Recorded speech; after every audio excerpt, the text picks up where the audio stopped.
시청자 여러분 안녕하십니까? 김세화입니다. 어린이집 교사들의 아동학대 사건이 끊이지 않고 있습니다.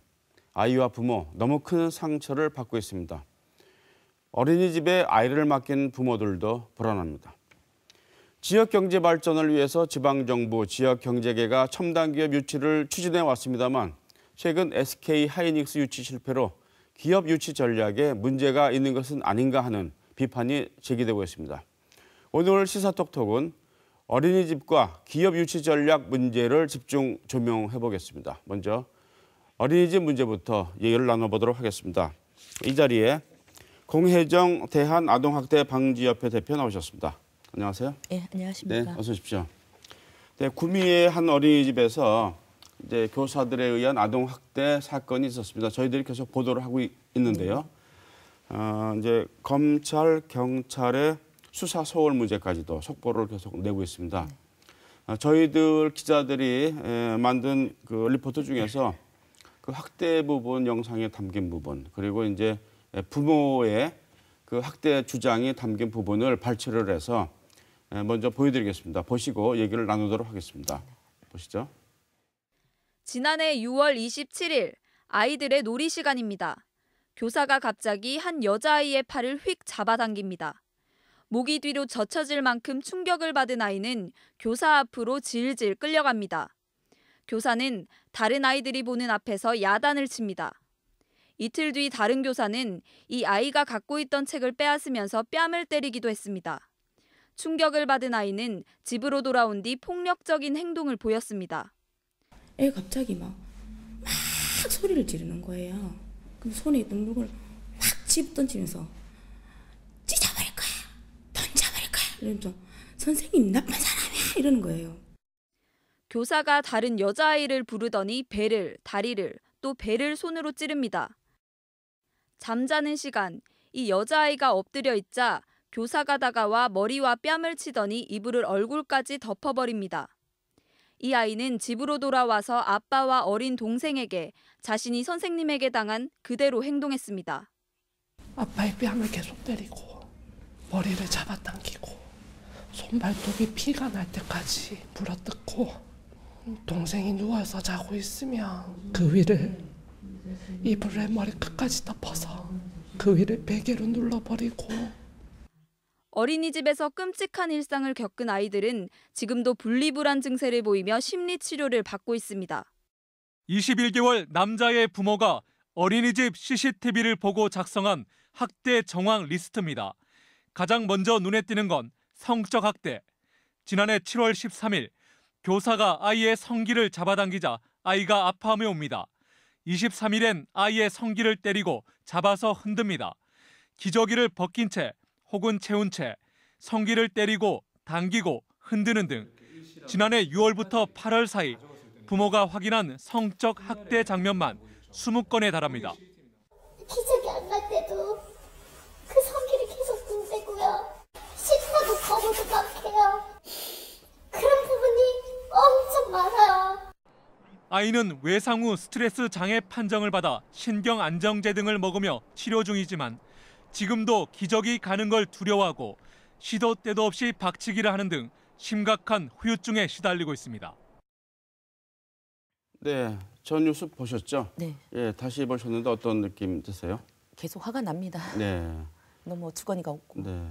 그 아이들이 겪었을 그런 고통, 어른들은 잘 모를 것 같은데요. 어떤 고통을 겪는다고 봐야 됩니까? 아까 화면에도 나온 것처럼 네. 아이들이 이제 그 공격성이 굉장히 증가를 해요. 네. 학대를 당하면. 네. 예. 그다음에 이제 위축이 되고 네. 뭐 사람을 만나도 이제 피하거나 네. 숨거나 이런 네. 경우도 있고요. 네. 그다음에 이제 다시 이제 퇴행 현상을 보입니다. 네. 그래서 이제 소변을 잘 가리지 못한다던가 네. 막 이런 식으로 그러니까 성장에 굉장히 저해를 주는 거죠. 네. 그 스트레스가. 저희들이 그 아이들 마음속으로 이제 들어가 볼 수는 없으니까는 잘 모르겠는데, 하여튼간에 하여튼 뭐 심각한 현상인 것만은 확실한 것 같아요. 그러니까 이 아동학대가 아이한테 얼마나 네. 큰 영향을 주는지를 네. 정말 좀 다들 잘 인식을 하셨으면 좋겠어요. 네.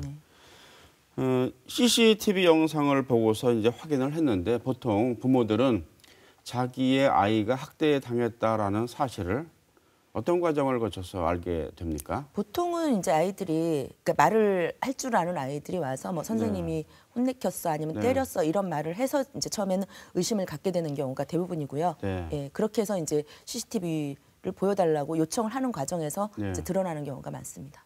네. 뭐 말을 못하는 경우도 있겠죠. 그렇죠. 뭐 왕따를 당했다라든가 이걸 정확히 표현을 못할 거 아니에요. 그리고 이제 말을 할 줄 아는 유아들도 그렇지만 영아들 같은 경우는 네. 심각하죠. 네. 그 말을 할 줄도 모르는 때문에 네. 학대를 받아도 그걸 갖다 표현할 수도 없고요. 그래서 네. 왜 한 그 돌 전의 아동들 중에서 그 어린이집에서 뭐 질식사로 사망하는 네. 경우가 네. 좀 가끔 있지 않습니까? 예. 이제 아동 학대의 개념에 대해서는 어른들이 잘 모르는 것 같아요. 네, 그 아동 학대란 이제 그 개념의 이 범위를 좀 넓혀야 될 것 같다는 생각이 드는데요. 아동 학대에 대해서 정의를 내리신다면 어떻게 말씀하시겠습니까? 이미 이제 아동복지법에 보면은 네. 아동학대에 대해서 규정을 하고 있습니다. 네. 그러니까 뭐 그 신체학대나 정서학대, 뭐 성적학대 그리고 방임 유기 이렇게 이제 나누고 있는데 네. 사실은 아동의 건강 또는 복지를 저해하는 네. 예, 정상적 발달을 저해하는 그 행위들을 네. 아동학대로 규정하고 있습니다. 네. 신체적 학대라는 건 이제 폭력이 일어났을 때 신체적 학대라고 뭐 그런 것일 테고요. 그러니까 이게 신체학대는 네. 굳이 폭력을 직접적으로 행사하지 않더라도 네. 흔들거나 네. 아이를 밀치거나 예, 아니면은 뭐 물에 빠뜨리거나 네. 뭐 이런 어떤 그 완력을 사용해서 위협을 네. 주는 행위. 그러니까 네. 신체에 위협이 되는 모든 행위, 고통을 주는 행위를 신체학대라고 하고 있는데 이제 구미 어린이집 사건 같은 경우는 검찰에서 네. 상처나 멍이 없다. 그 병원 진단서가 없다. 네. 그리고 이건 폭력이 신체학대가 아니고 정서학대다. 이렇게 판결을 했단 말이죠. 네. 너무 어이가 없는 일이 아닐 수 없고 네. 그분들께서 이제 아동복지법을 조금 더 면밀하게 검토를 좀 해보셨다면 그런 그렇네요. 네. 예, 비상식적인 판단은 안 했을 거라고 생각됩니다. 아동 학대의 개념에 대해서 잘 인식을 못한다고 볼 수밖에 없을 것 같은데 그렇죠. 예. 방금 말씀하셨지만 또 정서적인 학대 이런 개념도 있지 않습니까? 네네. 네. 그러니까 정서적 학대를 보통 이제 많은 분들이 욕설을 퍼붓는 거다, 뭐 네. 화를 내는 거다 이렇게만 알고 계시는데 네. 정서적인 것에는 아이가 수치심을 가질 수 있는 거, 모욕을 느낄 수 있는 여러 가지가 있는데 네. 이제 주로 이렇게 표현하면은 될 것 같아요. 왕따를 시킨다. 네. 네. 이거는 신체적인 위협이나 고통이 없었지만 이게 학대거든요. 네. 아이가 굉장히 큰 상처를 받는단 말이죠, 네. 마음에. 근데 이런 일들이 이제 그 어린이집에서 네. 정서학대가 많이 일어나는 게 아이를 수업에서 배제를 시키거나 예, 간식을 아예 그 아이만 안 준다거나 네. 예, 그다음에 이제 모든 아이들을 이렇게 모아놓고 그 아이 하나만 예, 왕따를 시킨다거나 네. 이랬을 때 그 아이가 느끼는 정신적인 상처. 네. 그 어른이 그렇게 당해도 굉장히 네, 예, 그렇죠. 속상하고 그 고통스러울 거예요. 네. 근데 그런 일이 지속적으로 발생을 했을 때 이거 정서 학대거든요. 이것도. 네. 근데 정서 학대가 신체 학대에 비해서 굉장히 소홀히 다루어지는 느낌이 있습니다. 네. 배제한다면은 어떻게 배제시킵니까? CCTV도 다 있는데요. 그러니까 CCTV가 있는데 네. 물론 이제 아이들이기 때문에 뭐 소란스러울 수도 있고 네. 행동이 좀 산만할 수도 있지 않습니까? 네. 예. 그래서 그런 아이들을 올바로 잘 지도하라고 네. 자격증을 주는 겁니다. 네. 예, 보육교사나 어린이 네. 교사들은 예, 부모들은 자격증이 없잖아요. 네. 그러니까 부모들보다 더 잘 돌봐주라고 자격증을 주고 거기다 아이를 맡기는데 거기서 이제 CCTV가 있으니까 네. CCTV에는 영상만 있고 음성 녹음은 안 됩니다. 네. 그러다 보니까 이제 그 CCTV를 등지고 아이를 위협을 한다든가 네. 아니면은 뭐 이 아이들을 무리만 따로 그 네. 아이는 너는 저기가 있어. 네. 뭐 그러면서 말로 너는 못된 아이야라든지 네. 그렇게 하고 이제 간식도 안 주고. 근데 저희가 신기하게 생각하는 거는 CCTV가 분명히 달려 있는데도 네. 그런 일을 저지른다는 건 그냥 네. 일상적이기 때문에 네. 그냥 그게 일상화돼서 자기가 신경을 안 쓴다는 거 뭐 그렇게밖에 판단을 할 수가 없습니다. 네. 그렇군요. 아니면 그게 학대라고 생각을 못 할 수도 있어요. 네. 네. 그 방임 네. 뭐 이런 것도 학대의 범주 안에 들어갑니까? 방임에는 물리적 방임이 있고요. 네. 그러니까 이제 물리적 방임이라는 건 뭐냐면 이제 그 집이 굉장히 지저분한 쓰레기 더미에서 네, 네. 아이를 뭐 키운다던가 네. 하는 어떤 환경적인 예, 거기서 아이를 방치하고 있는 거 그런 것도 있고 의료적 방임은 치료를 시켜야 되는데 네. 어떤 뭐 다른 여러 가지 이유로 치료를 안 받게 해서 아이를 네. 예, 병을 뭐 고통스럽게 하거나 아니면 사망에 이르는 경우도 있었고요. 그다음에 이제 교육적 방임, 네. 학교를 안 보내는 우리나라가 의무 교육이 중학교까지 돼 있거든요. 네. 그러니까 그 의무 교육을 안 보내는 부모들이 있습니다. 그럴 경우 이제 교육적 방임으로 해서 원래 처벌을 받게 돼 있는데 네. 우리나라에서 신체나 정신, 성적 학대에 대해서는 처벌이 이루어지는데 사실 네. 방임에 대해서는 그렇게 처벌이 이루어지지 않고 있어요. 아, 그렇습니까? 네, 이것도 분명한 어떤 네. 학대임에도 불구하고 예. 네. 방금 대표님께서 말씀하신 그 모든 것이 아동 학대의 개념에 포함되는 것이죠? 네, 그렇습니다. 네, 알겠습니다. 자, 그런데 이 어린이집에서의 보육교사에 의한 아동 학대가 끊이지 않고 있단 말이죠. 그렇습니다. 왜 그렇습니까? 왜 이런 일이 계속될까요? 글쎄 말입니다. 계속 사건화되고 보육교사들은 계속 처벌받고 네. 다른 보육교사가 처벌받는지도 알고 있는데도 자기 자식도 그런 행위를 한단 말이죠. 왜 이렇게 끊이지 않죠? 뭐 왜 음주운전에 대해서 처벌이 강해졌어도 음주운전 네. 끊이지 않는 것처럼 아마 뭐 그럴 수 있는데 네. 일단 저희가 생각하기로 왜 지금 보육교사들 특히 이제 유치원보다 보육교사들이 더 많은 네. 학대가 발생하고 있는가 봤을 때 그냥 저는 그냥 한마디로 이렇게 얘기를 해요. 인성이 못 됐고 네. 예, 애들을 만만하게 보기 때문이 아닌가. 그렇지 않습니까? 이제 보육교사들은 어떤 때는 뭐 처우 개선 막 얘기를 네, 합니다. 그럼 저는 그래서 굉장히 화가 나는데 네. 처우 개선은 처우 개선이고 아동학대는 아동학대지 네. 연결을 시켜서 네. 마치 처우가 나쁘면 아동을 학대해도 된다는 그런 뉘앙스가 저는 너무 화가 납니다. 그래서 이 학대에 대한 인식도 좀 낮고요. 네. 그다음에 이제 아동에 대한 어떤 그 인권 네. 이런 것도 굉장히 생각이 없는 것 같아요. 의식이 낮다. 네네. 네. 그렇기 때문에 자꾸 이런 거 아닌가. 저희가 여기서 이제 말씀을 드리고 싶은 거는 아동 학대에 대한 정확한 매뉴얼이나 가이드가 제시가 돼야 돼요. 네. 이게 전국적으로 좀 통일이 돼야 되는데 뭐냐면 이 보육교사 입장에서는 네. 아이들한테 막 밥을 억지로 먹이고 네. 토한 걸 떠먹인단 말이에요. 네. 이해가 안 되잖아요. 네. 아이가 저렇게 싫어하는데 왜 먹이나. 네. 근데 보육교사들은 그걸 하나의 강박적인 어떤 걸로 생각을 하는지 그런 학대가 되게 많이 일어나고 있거든요. 그러면 가이드라인을 세워줘서 아동이 밥을 먹기를 거부하면 더 이상 식사를 강요하지 말라라고 이렇게 돼 있어야 되는데요. 그런 게 없어요.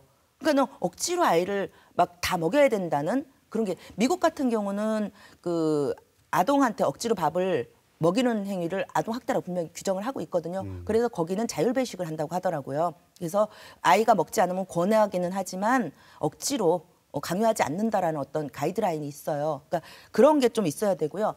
이게 과연 학대인지 아닌지를 몰라서 학대가 일어나는 경우도 있습니다. 사실은. 예, 그러니까 아이가 이제 어쨌든 다른 아이의 학습권을 침해하는 경우가 있잖아요. 막 그 정신을 네, 사납게 한다든가. 네. 그럼 이 아이 하나로 인해서 다른 아이들이 그 수업을 못 하게 되니까 네. 그럼 이 아이를 이제 잠시 생각하는 의자라거나 아니면 약간의 이제 그 벌칙을 주는 의미에서 이제 네. 세워놓잖아요. 네. 자, 언제까지 세워놓는 게 훈육이고 언제까지 세워놓는 게 학대냐. 네. 여기에 대해서도 뭐 전문가들은 뭐 5분이다, 8분이다, 뭐 이렇게 얘기를 하고 있는데, 네. 뭐 30분 세워두는 경우, 40분 세워두는 경우도 있어요. 그러니까 네. 그런 부분들, 그러니까 이런 어떤 그 아이에 대해서 그 훈육이 잘 될 수 있도록 그리고 이게 학대다 아니다라는 어떤 정확한 명확한 가이드라인이 있다면 이런 좀 그 교사들이 그런 부분을 좀 주의하지 않을까 하는 생각도 좀 하고 있어요. 네. 제가 몰라서 드린 질문인데요. 그 가이드라인이 없었습니까? 이 보육교사들이 아동학대에 대해서 1년에 2회 정도를 교육을 받습니다. 의무화가 돼 있어요. 네. 그러면 아동학대가 이게 신체학대인지 정서학대인지 몰라서 그분들이 하는 게 아니에요. 다만 네. 저희 같은 경우는 굉장히 애매한 거, 아까 말씀드린 것처럼 밥을 뭐 이렇게 했을 때 억지로 먹이지 말라든가 네. 뭐 아이를 어떻게 훈육을 할 때 얼마 정도 타임아웃을 시켜야 된다든가 이런 가이드가 전국적으로 좀 통일이 되어야 되고요. 네. 예, 그런 부분에 대해서 이제 유치원 자체적으로 어린이집 자체적으로는 네. 이제 있을 수는 있어요. 네. 그런데 그게 이제 좀 통일된 어떤 네. 예, 구체적인 가이드라인이 좀 있어야 된다는 거죠. 그렇고 보육교사만 과연 다 잘못인가? 이제 관리 감독을 못하지 않습니까? 자, 가정 어린이집 네. 같은 경우는 네. 좁습니다. 네. 아이가 맞아서 울거나 교사가 훈육하는 소리가 당연히 원장실까지 들릴 수밖에 없는 구조예요. 네. 뭐 큰 적이라고 네. 못 듣겠습니까? 네. 그러니까 그 원장이 그 아동 학대를 몰랐다는 네. 것도 사실은 좀 믿기는 힘든데 네. 정말 그렇다고 하더라도 네. 본인이 그 교사들에 대해서 관리 감독을 할 의무가 있습니다. 원장은. 네. 그래서 그 원장 자체는 직접적으로는 학대가 없었고 의심을 안 했다고 했지만 네. 예, 몰랐다고 얘기했지만 관리 감독을 게을리했다, 소홀히 했다는 이유로 벌금형을 받은 원장들도 있습니다. 네. 이런 사건들을 보면은 거의 대부분 아이 부모들에 의해서 폭로가 되거든요. 네네. 어린이집 자체 내부에서 이 잘못을 뭐 제보한다거나 내부 고발을 한다거나 이런 경우는 거의 없었던 것 같아요. 거의 없죠. 네, 왜 그럴까요? 그런 부분은. 그 원장들 입장에서는 네. 그 내부 고발을 한 교사를 채용을 하겠습니까? 네, 그런 그러니까 면도 있겠죠. 네. 보호가 전혀 되지 않고 있고요. 네. 만약에 이제 이게 밝혀지면 블랙리스트가 떠서 다시는 네. 어린이집에 취업을 못 하겠죠. 그렇기 때문에 이제 저희가 내부 고발자가 많이 없다. 네. 사실 복지재단 같은 경우에는 내부 고발자가 있는 편입니다. 네, 그렇죠. 네, 약간 좀 다른 양상을 보이거든요. 이건 이제 직업과 취업과 연관된 거라서 네. 그렇기도 하고 되게 부담감을 많이 느껴요. 어차피 이런 어린이집 같은 경우는 지역 내에서 그 취업이 이루어지고 있기 때문에요. 그런 부분도 굉장히 부담을 느끼더라고요. 네, 그렇군요. 또 어린이집에는 이제 CCTV가 의무화되어 있습니다. 이 설치가요. 네. 그래서 이제 부모들이 이 CCTV를 보고서 자기 아이들이 학대를 당했다라고 이제 알게 되고 항의하게 되고 이제 고발도 하게 되는데 그런데 이 CCTV를 보더라도 그 CCTV를 마음대로 그렇게 보여달라고 그래서 바로 보여주는 건 아닌 것 같더라고요. 네, 그렇지 어떻습니까? 않아요. 그러니까 부모들이 CCTV를 뭐 보고 싶다 해서 하면은 네. 바로바로 보여주고 그러지 않고 네. 이제 영유아 보육법에 보면은 그것도 법으로 정해놨습니다. 네. 그래서 CCTV를 보고 싶으면 그 어린이집에 비치되어 있는 그 열람 요청서를 쓰게 네. 돼 있고요. 네. 그럼 열람 요청서를 쓰면 바로 보여주느냐? 아닙니다. 법적으로는 10일 이내에 보여주도록 돼 있어요. 네. 예, 그러니까 뭐 지금 보여줘도 되고 열흘 안에만 보여주면 된다고 하는데 증거인멸이 일어날 수도 있지 않습니까? 그러니까 저는 왜 그걸 열흘 이내라고 얘기를 하는지도 잘 모르겠고요. 네. 근데 이제 거부하는 경우도 있습니다. 어. CCTV 이렇게 요청을 해서 네. 서면으로 제출을 했어도 거부하는 경우가 뭐 운영위원회에서 뭐 열람을 못하게 했다라거나 아니면 뭐 개인 정보가 있어서 뭐 열람을 못하게 해주겠다라거나 이제 이런 핑계를 대고 열람을 안 해주시는 분들도 있어요. 네. 이제 어린이집에 따라서 네, 네. 그럴 때는 이제 그러니까 부모들은 경찰에 신고를 할 수밖에 없는 거죠. 네. 왜냐하면 경찰이나 아동보호 전문기관 상담원들은 즉시 열람권이라는 게 있어요. 네. 예, 그렇기 때문에 그러니까 즉시 열람을 하려면 경찰 신고를 할 수밖에 없는데 이렇게 되면 이제 서로 간의 감정이 굉장히 네. 악화가 되는 거죠. 네. 그 CCTV에는 보관 기간이 어느 정도 되죠? 60일 보관하라고 되어 네. 있습니다. 60일 지나면 없어지는 거죠? 그러니까 뭐 삭제가 할 수도 있고. 네. 예. 근데 뭐 법적으로는 60일 정도니까요. 네, 그렇군요. 자, 그런데 이제 이 뭐 CCTV라든가 아이의 그 신체 상태를 보고서 그 이제 경찰에 또 고발을 하는 경우가 많지 않습니까? 이럴 경우 이제 부모는 자신의 아이들에 대해서 뭐 너무나 이제 억울하기도 하고 많이 뭐 놀라실 거 아닙니까? 그런데 지금 구미의 사건도 보면은 그 사건을 담당하는 경찰, 뭐 검찰 그리고 유치원 같으면 이제 교육청, 뭐 자치단체 이런 기관들의 태도 여하에 따라서 이것이 이제 밝혀질 수도 있고 그냥 넘어갈 수도 있었단 말이에요.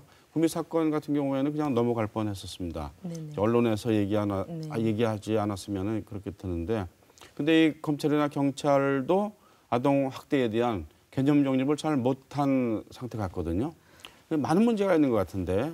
지금 어떻게 이제 보십니까? 저희가 네. 그 피해 부모님들이 많은 분들이 우스갯소리로 하는 얘기 중에 진심이 담긴 네. 어느 경찰을 만나느냐, 어떤 검사를 만나고 판사를 만나느냐에 따라서 네. 내 아이의 그 학대에 대한 처벌이 달라진다. 네. 예, 그러니까 복불복이다. 뭐 이렇게까지 얘기를 할 정도로 정말로 이 경찰들도요, 이 아동학대에 대해서 민감성을 가지고 수사를 하시는 분들은 정말 철저히 수사를 해주십니다. 네. 예, 그런데 그렇지 않은 분들이 뭐 이 정도 뭐 죽은 것도 아니고 중상해도 아니고 다른 뭐 그 심각한 범죄에 비해서 아무것도 아니다. 뭐 집에서는 그 정도 뭐 아이한테 안 하느냐 뭐 이런 의식을 갖고 있는 경찰관들이 네. 그런 분들을 만나면 이제 이거는 뭐 혐의 없음으로 가거나 아주 약하게 처분이 되는데 이 부분에서 저희가 문제가요. 네. 자, 아까 CCTV 얘기를 하셨잖아요. 네. 그러니까 이 부모들이 경찰을 부르잖아요. 네. CCTV를 안 보여주니까 네. 그럼 경찰은 거기서 CCTV 압수를 해갑니다. 네. 그 압수를 해가면 부모들은 못 봐요. 네. 이건 수사 자료이기 때문에 부모들을 보여줄 수 없거나 아니면 안 됩니다. 네. 그러면 이제 경찰들이 이 60일치를 이렇게 CCTV를 보는데 네. 하루치를 천천히 볼 수는 없잖아요. 네. 휘리릭 넘깁니다. 그러다가 거기서 이걸 하나 포착을 해서 그걸 갖다 따로 네. 이제 빼죠. 그 네. 확대 장면만. 네. 그걸 뺀 거에서 이제 부모를 불러서 보여줘요. 뺀 부분. 네. 만약에 뭐 한 10건이 있다. 그러면 그 10건을 이렇게 빼서 따로따로 보여주는 거예요. 근데 사실 이 구미 사건 같은 것도 그렇지만 네. 대부분 많은 부분이 굉장히 많이 누락이 됩니다. 네. 이 부분에서. 네. 그래서 저희가 왜 이 수사 단계에서 부모를 배제를 하느냐. 어차피 경찰분들은 이 일 말고도 굉장히 다른 일이 많잖아요. 네. 네. 영상 하나만 붙들고 있기가 네. 굉장히 힘들잖아요. 네. 그러면 영상실을 따로 만들어 놔갖고 영상 열람실을 만들어 놔서 네. 부모들이 찾아내게 해야 그렇죠. 되는 거다. 부모들은 매의 눈이에요. 네. 부모들이 찾아내서 몇 시 몇 분에 이런 학대가 있었다고 한다면 네. 경찰들은 그것만 다시 확인하면 돼요. 네. 그게 정말 학대인지 아닌지를 확인하면 되잖아요. 네. 그러면 뭐 인력도 줄어들고 시간도 줄어들 텐데 부모들을 아예 거기서 배제시키니까 누락돼도 부모들은 원본을 안 봤으니까요. 누락돼도 내 아이가 학대당한 게 누락된지를 모릅니다. 네. 그러니까 이런 부분들이 굉장히 조금 문제가 있다고 생각하고요. 네. 이 조사 단계에서부터 부모가 함께 참여를 네. 해야 된다고 보고 있고요. 네. 그다음에 이제 아동 학대에 대한 개념을 일선 경찰분들이 모르시는 분들이 너무 많으니까 아까 그처럼 네. 그 아동 권리 교육이라든지 아동 인권 교육이라든지 또 이 아동 학대가 얼마나 큰 후유증을 남기고 이게 얼마나 큰 사회적 비용을 지불해야 되는 일인지에 네. 대해서 교육을 좀 받으셔야 됩니다. 네. 그 관련 부서 경찰들만이라도 네. 교육을 시키면 될 것 같은데요. 이제 관련 부서가 요새는 아동학대는 여성 청소년계에서 전담을 하고 있습니다. 네. 예, 근데 이제 한 번 갔다고 해서 그 경찰서 그 과에서 계속 있는 건 아니잖아요. 네. 그러다 보니까 저는 전 그 경찰분들을 대상으로 해서 네. 예, 그런 교육이 조금 이루어져야 되지 않을까 네. 싶어요. 그러니까 대표님께서는 그 교육도 필요하고 그다음에 수사 단계부터 부모들과 같이 해야 된다. 그러니까 부모들이 뭐 수사권이 없으니까 그렇지만 이 CCTV 열람이라든지 네. 발견하는 거는 원본을 부모들이 열람을 하게 해서 거기서 부모들도 같이 찾아내야 된다고 생각을 해요. 그거는 경찰이 임의로 하는 겁니까? 어떤 제도적으로 그렇게 하게 되는 그건 건가요? 잘 모르겠습니다. 아. 그래서 부모들이 만약에 이제 영상을 열람을 해서 네. 사진을 찍고 싶어도 못 찍게 합니다. 수사 자료라고. 그 부분을 어쨌든 개선을 해야 되는 거는 좀 분명할 것 같습니다. 네. 네. 그리고 아까 네. 그 어떤 보육원, 네. 그 어린이집에 위원회라는 존재를 말씀하셨어요. 아, 운영위원회가 있습니다. 운영위원회. 어린이집마다. 그 네네. 어떤 기구죠? 그러니까 학부모들로 이루어져 갖고 있는데요. 이제 네. 그 어린이집 운영에 대해서 네. 같이 이제 다른 운영위원들이나 마찬가지로 함께 하는 근데 곳입니다. 그런 운영위원들이 CCTV를 보지 못하도록 결정을 내릴 수도 있나요? 네네, 그렇습니다. 법적으로도 네. 운영위원들이 거부를 하면 못 보게 같은 학부모들인데요. 그렇습니다. 이게 여기서 말씀드리자면 네. 이 아동 학대 사건이 벌어졌을 때 부모들이 2차 피해를 겪는 경우가 되게 많아요. 네. 그러니까는 이제 뭐 거의 공통되게 저희한테 호소를 하는 부분이 아동 학대 신고를 했더니 같은 원에 있는 다른 학부모들이 원망을 하고 왜냐하면 이제 그게 수사가 시작되고 막 이렇게 되면은 아무래도 그 원에서 제대로 된 어떤 보육이 이루어지지가 못하잖아요. 네. 그러니까 이제 자기 아이가 보육 기회를 뭐 뺏겼다. 나 당장 아이 어디다 맡겨야 되느냐 이런 부분도 있고요. 애가 별나서 선생님이 야단을 쳤다. 아니면 별것도 아닌 일을 저 부모들이 굉장히 별난 사람들이 이를 확대하는 거다. 뭐 이런 식의 소문이 그럴 수도 퍼질 수도 있군요. 있고 또 네. 그 원에서도 그 원장님하고 친한 학부모들이 또 따로 있습니다.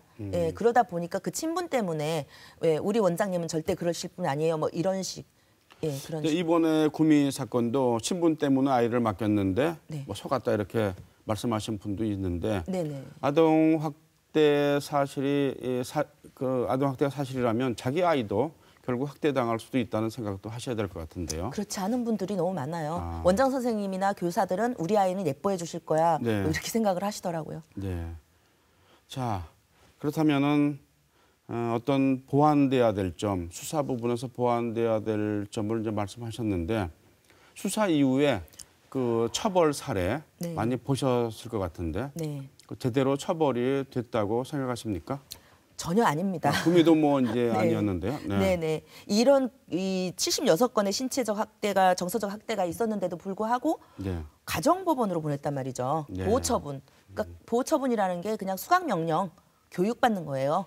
그리고 보호처분을 받게 되면 형사 사건이 아니기 때문에 그 보육교사를 다시 할 수 있습니다.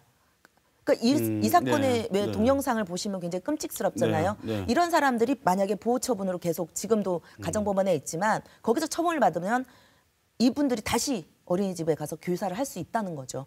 그러니까 그런데 정서학대에 대해서는 이런 경우가 굉장히 많이 있습니다. 가성법원으로 송치가 되는 경우가 굉장히 많아요. 그게 이 비단 구미만의 문제가 아니라 네. 전국적으로 저희한테 이제 호소하고 억울함을 이제 상담하시는 많은 학부모님들께서 얘기하는 게 정말 이게 왜 보호처분을 받냐, 네. 예, 그렇게 하시는 분들이 되게 많아요. 네. 어떻게 해야 되겠습니까? 처벌 부분은. 엄격해져야죠. 네. 왜냐하면 이 이제 뭐 그 저희가 하다못해서 아동학대 전담 검사, 네. 전담 판사, 전담 경찰을 좀 만들어 달라. 네. 이제 아동학대 전담 검사제는 전국에 몇 군데가 있습니다. 울산을 비롯해서. 네. 근데 이제 그게 전국적으로는 안 간 걸로 알고 있고요.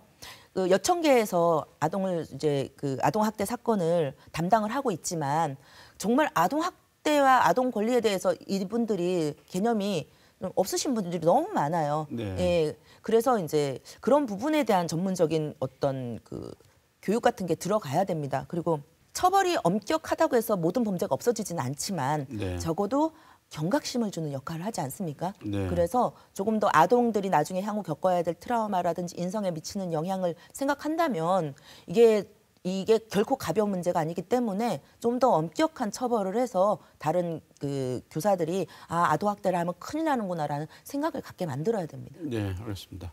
많은 말씀을 해주셨는데요. 이 아동학대를 없애기 위해서, 근절시키기 위해서 어떤 추가적인 대책이 필요하다면 어떤 대책들이 있겠습니까? 뭐 완전하게 뭐 근절이 되지는 않겠지만 적어도 지금보다 예방할 수 있는 방법을 이제 생각해봤는데요. 첫 번째로는 일단 보육교사들에 대한 아동 권리, 아동 인권에 대한 교육이 있어야 됩니다. 네. 아동 학대 예방 교육 뭐 1년에 2번 이게 아니라 네. 그걸 포함해서 아동 인권 교육과 권리 교육을 좀 해야 되고요. 네. 그리고 보육교사들을 좀 질적 향상이 있어야 됩니다. 그러니까 공부를 조금 더 전문적이신 분들 막 이렇게 남발을 하는 게 아니라 네. 정말 사명감을 갖고 전문적인 걸 가지고 계신 분들이 네. 좀 보육교사로서 좀 뽑히셨으면 좋겠고, 네. 예. 그다음에 뭐 엄격 처벌도 있지만 그 어린이집 평가 인증 제도가 있지 않습니까? 네.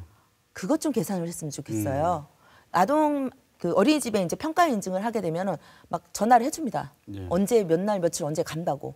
그러면은 몇 날 며칠 정말 한 달 전부터 어린이집에서는 막 이런 준비를 합니다. 준비해가지고 1등급 안 맞는 데가 이상하죠. 네. 그래서 외국처럼 불시에 네. 가서 지금 이 상태가 어떻게 돼 있는지를 확인할 수 있어야 돼요. 네. 그러니까 지금 어린이집에서 이제 아동 학대 문제도 많지만 급식 때문에 문제가 또 많잖아요. 네. 예, 달걀 2개로 90인분의 국을 끓이는 기적을 행사하고 있지 네, 않습니까? 네. 그랬을 때 이 불시에 가서 이 조리 시설이라든지 위생 상태라든지 급식이 제대로 되고 있는지 급식비가 제대로 올바르게 사용되고 있는지 이걸 갖다가 불시에 가야지 뭘 알려주고 그 시간에 가가지고 그 좋은 모습만 보고 오고 저는 이 평가 인증 제도를 불시에만 시행을 해도 많은 부분이 고쳐지지 않겠나. 네. 그리고 평가 인증을 겉으로만 하는 게 아니라 가서 불시에 가서 불시에 그 CCTV도 한번 좀 확인을 해보시고 네. 예 그렇게 된다면 좀 많이 좀 개선이 되거나 네. 예방이 되지 않을까 하는 생각을 합니다. 네. 이 아동 학대를 당한 어린이나 이 부모 입장에서 어떤 생각하는 그런 자세가 좀 필요할 것 같다는 생각이 드는데요. 저기 그 아동복지법 제2조에 보면은 네. 기본 이념을 네. 아동에 관한 모든 활동은 아동이 이익이 최우선이 되도록 해야 된다라고 명시가 돼 있습니다. 네. 그럼 이런 수사를 할 때도 아동의 입장에 서서 수사가 되고 재판이 판결이 나와야 되는데 지금 과연 이런 그 판결이라든지 수사가 아동의 이익을 최우선적으로 고려하고 진행이 되고 있는가? 저는 결단코 아니라고 말씀드리고 싶습니다. 네. 잘 알겠습니다. 오늘 말씀 감사합니다. 네.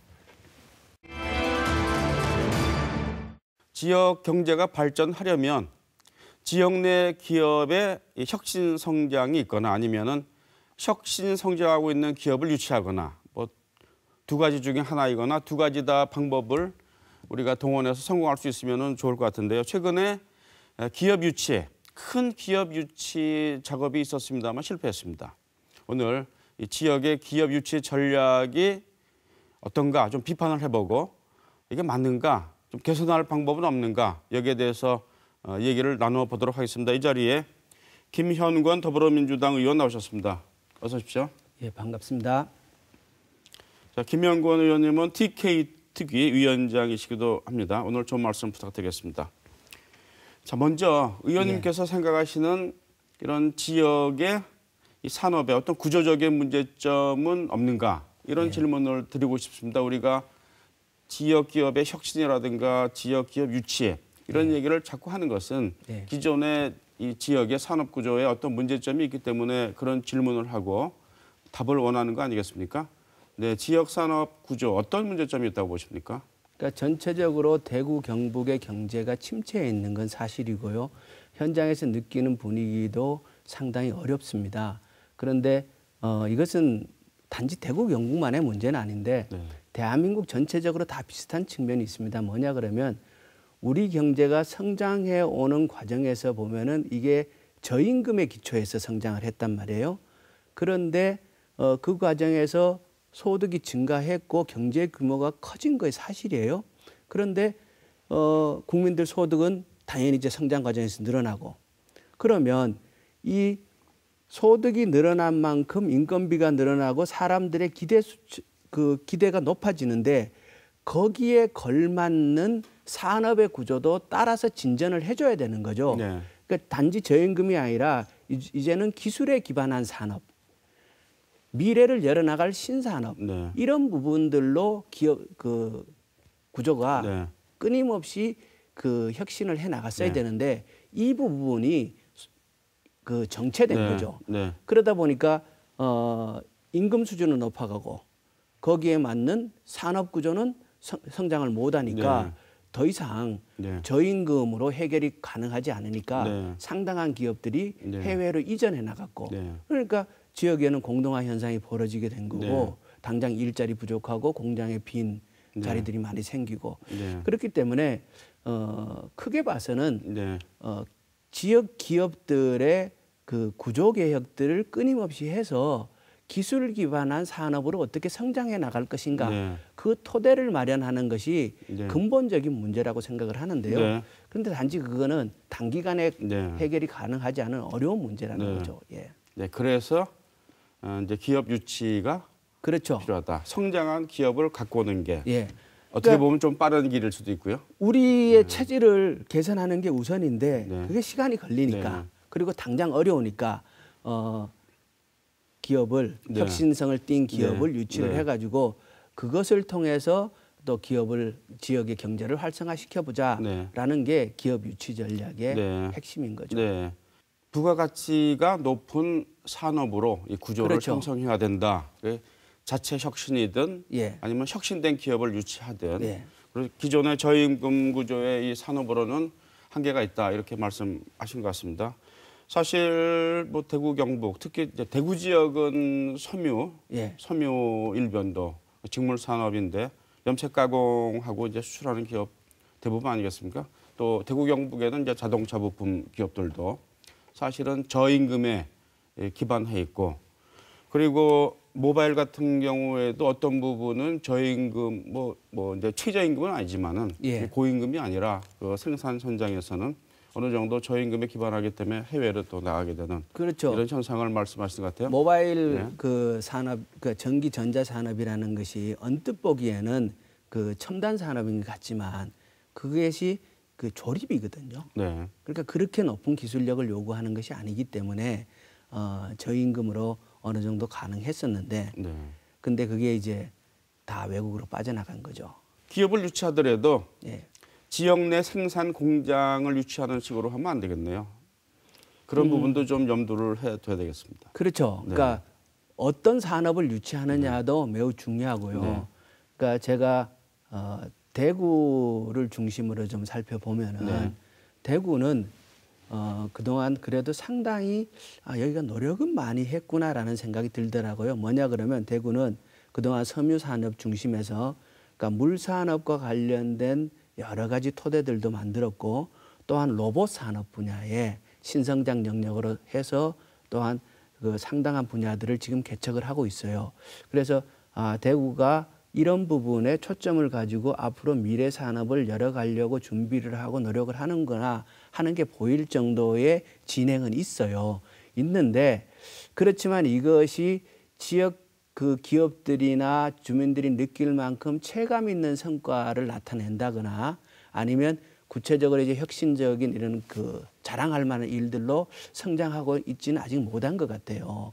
그래서 이게 이 과정에 대한 검토가 더 필요한 것인지 아니면 시간이 더 요구하는 것인지 이런 부분은 좀 더 면밀하게 봐야 되겠다는 생각이 들고요. 네. 예. 자, 최근에 구미시에서 그리고 예. 경상북도에서 또 대구도 힘을 합해서 반도체 특화 클러스터 유치 작업을 예. 했습니다만 뭐 지금 뭐 안 된 걸로 이렇게 나와 있습니다. 그 얘기를 해야 되겠는데요. 그 우리 도성진 기자가 이 관련 리포트를 만들었는데 한번 보시고 얘기를 계속 나누도록 하겠습니다. 보시죠. 정부는 지난해 제조업 혁신을 위해 반도체 특화 클러스터를 조성하겠다고 발표했습니다. 반도체 특화 클러스터 조성 사업은 SK하이닉스가 120조 원을 투자하는 데다가 10,000명 이상의 고용 창출 효과가 전망되기 때문에 용인과 구미 등 5개 지방정부가 유치를 희망했습니다.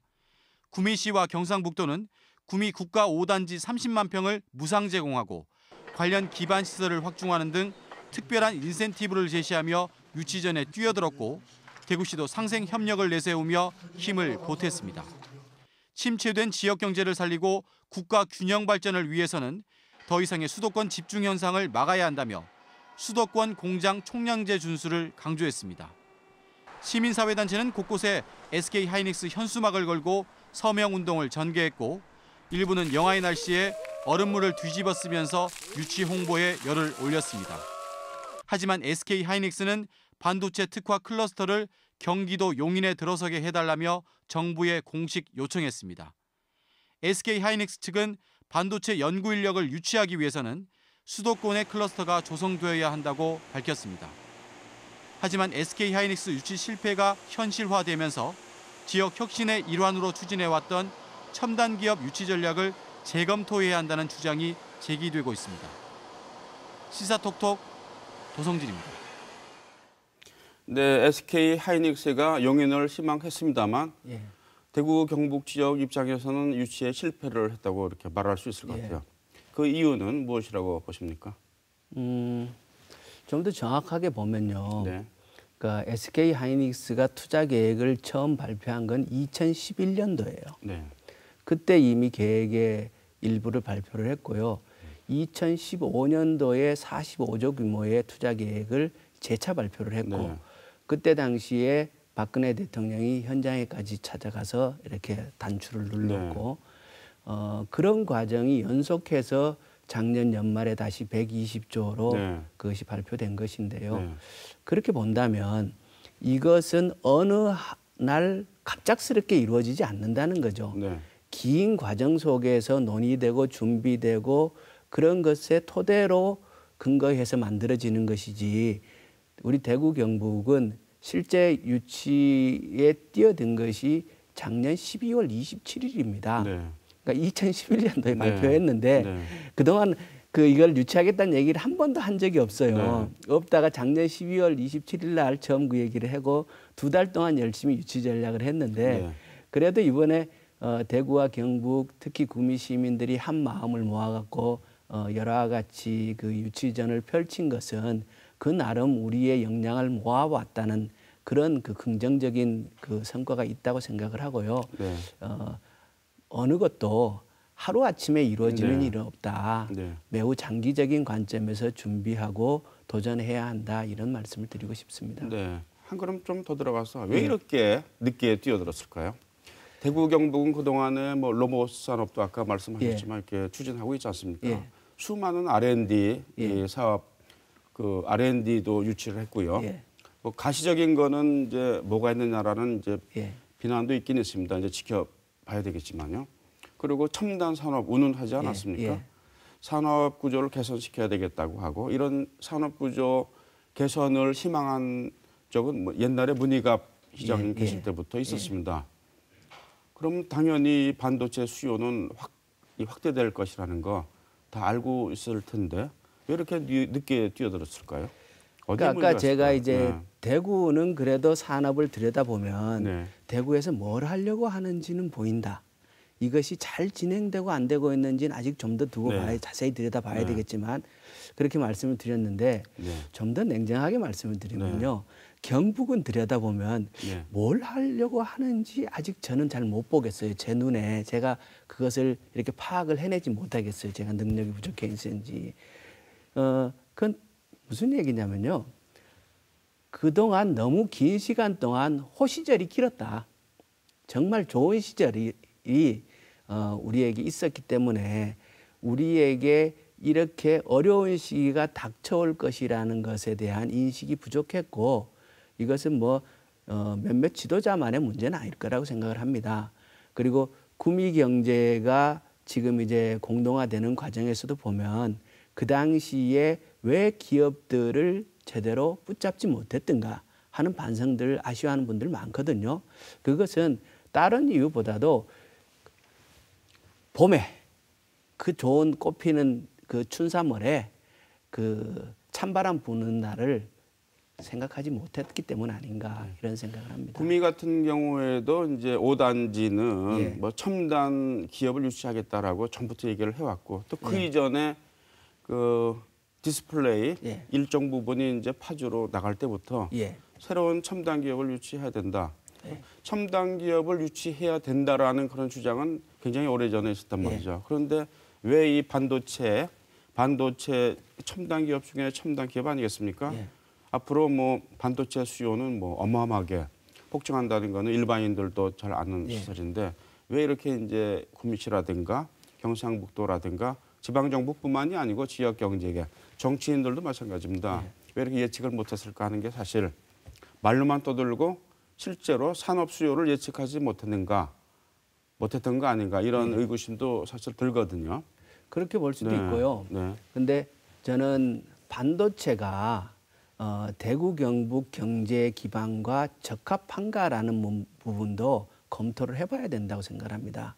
그러니까 산업이란 산업 연계성이 있어야 되고 지역에 기존에 존재하는 산업들을 어떻게 더 한 단계 끌어올려서 함께 나갈 수 있는 그러한 산업인가라는 측면도 봐야 하는데 지금 현재의 반도체 클러스터가 대구 경북에 왔을 때 얼마나 이 지역에 적합하고 그 효과들이 나타날 것인가라는 부분도 냉정하게 평가해 봐야 된다고 생각을 하고요. 그리고 앞으로 대구 경북의 산업 전체를 본다고 하면 그러니까 전체적으로 세계적인 측면에서 그 산업의 관심이 뭔가 산업이 어떻게 이동해 가고 있는가라는 것을 정확하게 보지 않으면 지역의 산업이 어디로 가야 할지를 설정하기 어렵다라는 생각을 하고요. 드리고 싶은 말씀이 이거예요. 지금 전 세계에서 가장 관심사는 기후 환경 에너지입니다. 그러니까 이건 전 세계적인 화두거든요. 기후 환경 변화에 어떻게 대응할 것인가. 지금 선진국들의 학생들이 데모를 해요. 기후 환경 변화에 대응해라. 우리는 미래를 가지고 싶다. 지금 이대로 기후 환경을 유지하다가는 커온 아이들 입장에서는 우리의 미래는 없다. 당신네들이 우리의 미래를 뺏지 마라. 이런 시위들을 한단 말이에요. 그만큼 전 세계적인 관심은 기후 환경 변화예요. 그것을 어떻게 대응할 것인가, 그로 인한 에너지 문제를 어떻게 해결할 것인가라는 것이 세계적인 관심인데, 이 세계적인 관심에 의해서 산업의 패러다임이 이동되고 있는 중인데, 그런 고민들을 지역 사회에서 함께 하면서 우리는 여기에 어떤 산업들을 특화시키고 발전시켜 나갈 것인가라는 고민들을 해야 되는데, 가장 아쉬운 점은 네. 지역 사회에 그게 안 보인다는 거예요. 네. 그러니까 늦게 뛰어든 것도 문제지만 예. 산업 선택을 예. 할 때 고민을 했느냐. 예. 그리고 이제 입지 측면에서 사실 이제 용인이 예. 이제 그 클러스터 조성화에 최적화돼 있다라는 뭐 그런 주장도 있습니다만 그런 그 애초에 불리한 산업 선택이 아닌가라는 이런 식으로 제가 이해를 뭐 하게 되는 것 같습니다. 자, 그렇다면은 앞으로 뭐 하여튼 첨단 기업을 유치를 해야 되겠죠. 첨단 기업을 유치해야 되는데 기업 유치를 위해서 어떤 전략을 가져야 되겠습니까? 뭐 여러 가지 말씀하셨어요. 예. 일단 산업 수요 예측, 그리고 미래의 산업들이 어떤 것이 있는가, 우리에게 적합한 산업은 무엇일까, 이렇게 잘 골라야 된다고 말씀하신 것 같은데요. 그래서 어떤 전략을 갖고 가야 되겠습니까? 그러니까 대구 경북의 산업 중에 중요한 부분을 차지하는 게 자동차 부품 소재 산업이에요. 그런데 세계적으로 보면 자동차 부품 부분에 있어서 내연기관을 쓰지 않는 방향으로 이전해 나간단 말이에요. 이미 유럽의 주요 국가들은 2025년도부터 내연기관에 의거한 자동차를 생산하지 않겠다고 선언해요. 자동차 시장에서 이러한 대전환이 일어난다면 우리 대구 경북에 기초한 자동차 부품 소재 산업은 지금보다 더 어려워질 수도 있을 가능성이 그렇죠. 있습니다. 네. 그러면 이런 부분에 대한 예측들을 해야 된다는 것이죠. 네. 그래서 앞으로 에너지 전환과 관련해서 우리는 어떤 산업을 열어갈 것인가라는 지역에 보다 광범위한 공론 토론의 장이 형성되어야 한다고 보고요. 저는 우리가 SK 하이닉스를 유치하고자 뛰어들 때도 그것을 뛰어드는 과정에 어떤 토론의 과정을 거쳤느냐라는 걸 우리가 되짚어 봐야 한다고 생각합니다. 몇몇 도지사와 시장이 만나서 유치하겠다 한다고 해가지고 지역이 그렇게 따라가는 지역인가 우리가. 우리 지역은 그만한 지적인 축적을 갖추고 있지 않는가. 그런 부분에 있어서 우리 이런 지금 하고 있는 이런 토론들을 지역 내의 전문가들, 기업인들 할 것 없이 다 모여서 계속 토론을 해야 되고, 그래서 지역의 기업의 방향에 대한 그 가닥을 잡는 작업을 해야 된다고 생각을 하고요. 그렇지만 이런 속에서 이 어느 정도 결론을 도출해서 우리가 이제 기업을 유치해야 되는데, 우선은 지금 이제 당장 풀어야 할 문제들이 많으니까 지금 구미형 일자리 얘기하고 있지 않습니까? 또한 대구형 일자리 얘기가 있지 않습니까? 이런 부분에 집중할 필요가 있다. 그러니까 우선은 성과를 내야 지역 경제가 어느 정도 돌아가니까, 그래서 구미형 일자리에 어떤 산업을 택할 것인가, 대구형 일자리 어떻게 할 것인가, 힘을 또 어떻게 모을까, 이번 논의해야 되고요. 또 하나 중요한 문제는 기업을 데려오기 위해서는 정주 여건 개선이 매우 중요합니다. 이제 젊은 사람들은 그 돈만 보고 오는 것 아니거든요. 놀 때도 있어야 되고 교육 문제 해결돼야 됩니다. 그러니까 최종적인 결정을 하는데 가장 크게 그 좌우하는 거는 결국 자기 자식을 교육시킬 수 있느냐 없느냐예요. 내 아이들을 정말 그 좋은 교육 인프라 속에서, 좋은 환경 속에서 교육시킬 수 있는 여건이 지역에 형성되어 있느냐, 이거 중요하고요. 그리고 역사 문화적인, 놀아야 되니까, 쉬어야 되니까, 이 부분에 대한 지역에 지금부터라도 차츰차츰 차근차근 투자를 확실하게 해나가야 된다, 이 말씀 드리고 싶습니다. 알겠습니다. 사실 이제 자동차 부품업체가 많은데 이제 에너지 문제도 관심을 가져야 되겠고요. 그래서 반도체 유치에 실패한 것이 더욱 안타까운 것은 반도체 수요가 크게 늘어날 것이라고 예측하는 이유는 이제 자율주행차 때문이고, 자율주행차의 탄생이 우리 대구 경북과 너무 멀어질 것 같아서 더욱 안타깝다는 생각이 드는데요. 어쨌든 이제 그 이후에 이제 정주 여건을 조성해서 SK 하이닉스도 아마 그 젊은 사람들이 이 구미로 내려가기 싫어한 이유 중에 하나는 이제 정주 여건 교육 문제라든가 뭐 그런 부분도 있을 것 같은데 그런 거는 공론회장을 만들어서 산업 선택도 해야 되고 정주 여건도 만들어야 되고. 근데 작년에 예산하면서 네. 5G 예산을 구미로 가져왔어요. 네. 5G R&D 예산뿐만 아니라 5G 그 테스트 베드 사업 이런 예산들을 구미로 이렇게 했거든요.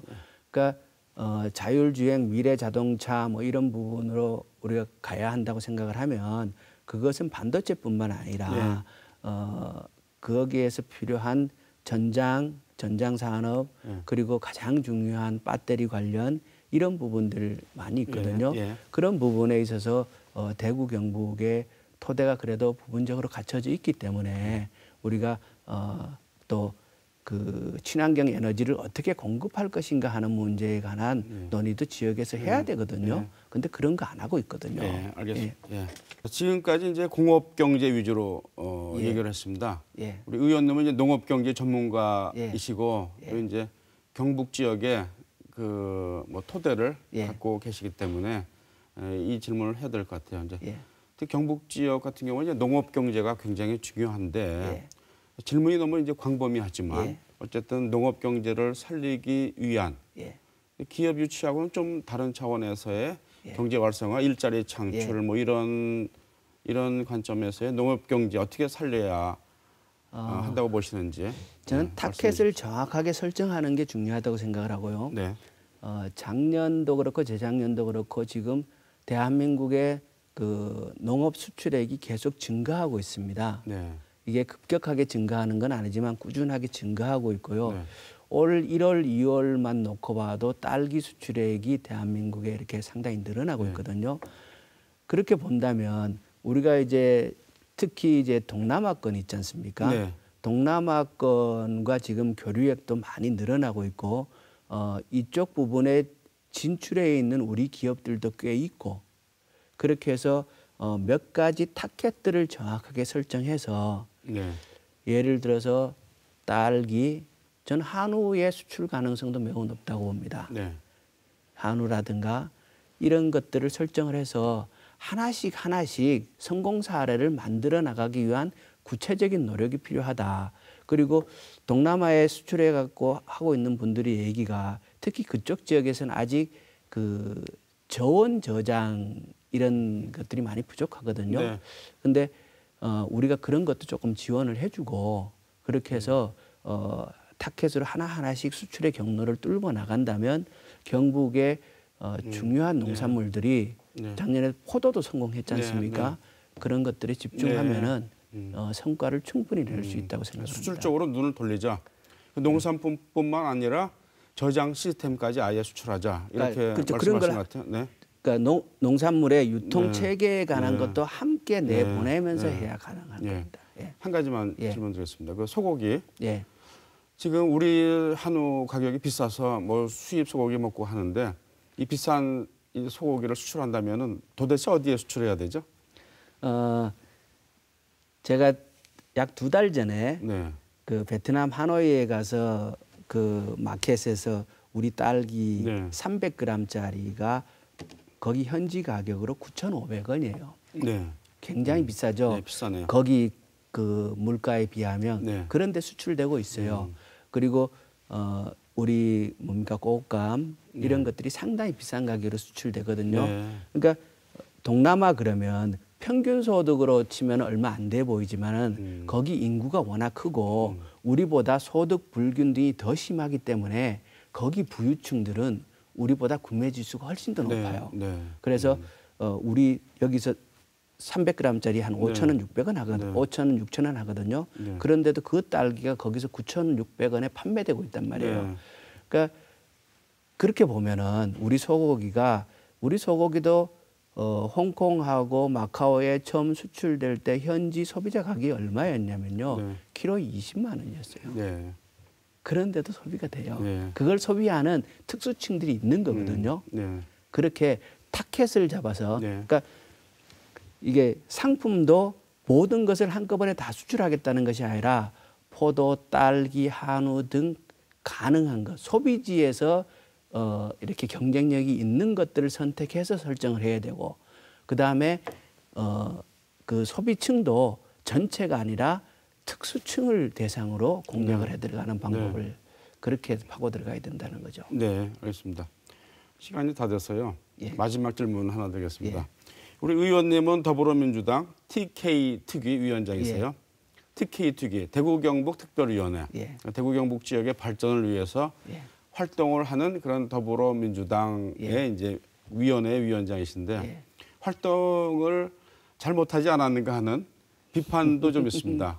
네, 어떻게 한번 자기 비판을 한번 해주시고 앞으로 어떻게 어떤 점에 중점을 두고 활동을 하실는지 말씀을 해주시죠. 열심히 했고요. 네.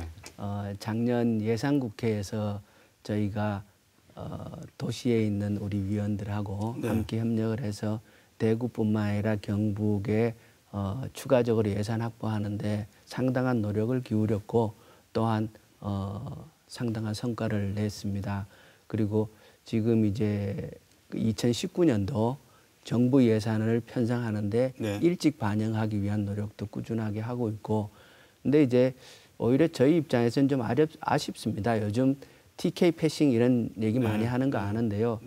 TK 패싱이라고 말씀하시기 전에 대구 경북에서 민주당 패싱 좀 하지 말았으면 좋겠다. 그러니까 TK 특위 위원장이라고 하지만 대구 경북 언론에서 잘 안 불러주거든요. 좀 불러주세요. 알겠습니다. 그래서 뭐 해야 할지 그 얘기도 좀 해주시고 그래서 같이 뭐 하는 과정에서 저희가 성의가 부족하다, 잘 못한다. 그러면 흉을 보시고 뭐라 따끔하게 뭐라 그러시고 만나지도 안 해놓고 뭐 잘못했다고부터 얘기를 하면은 저희도 난감합니다. 그런 비판이 있다는 이제 말씀을 전해드린 건데요. 알겠습니다. 오늘은 이제 공업 위주로 말씀을 나눴지만은 다음에는 이제 좀 농업 경제에 대해서 더욱더 심도 있게 얘기를 나누는 시간 조만간 다시 마련하겠습니다. 오늘 나와주셔서 감사합니다. 예, 고맙습니다. 자, 이 기업을 유치하기 위해서는 먼저 미래 산업 방향, 미래 산업 수요를 미리 또 멀리 예측해야 할 것 같습니다. 우리는 지역을 위해서 기업을 유치하려고 하지만 기업은 자신의 미래를 위해서 지역을 선택한다는 점도 이번 기회에 다시 한번 인식해야 할 것 같다는 생각이 듭니다. 시사톡톡 오늘은 여기서 마치겠습니다. 시청자 여러분 감사합니다.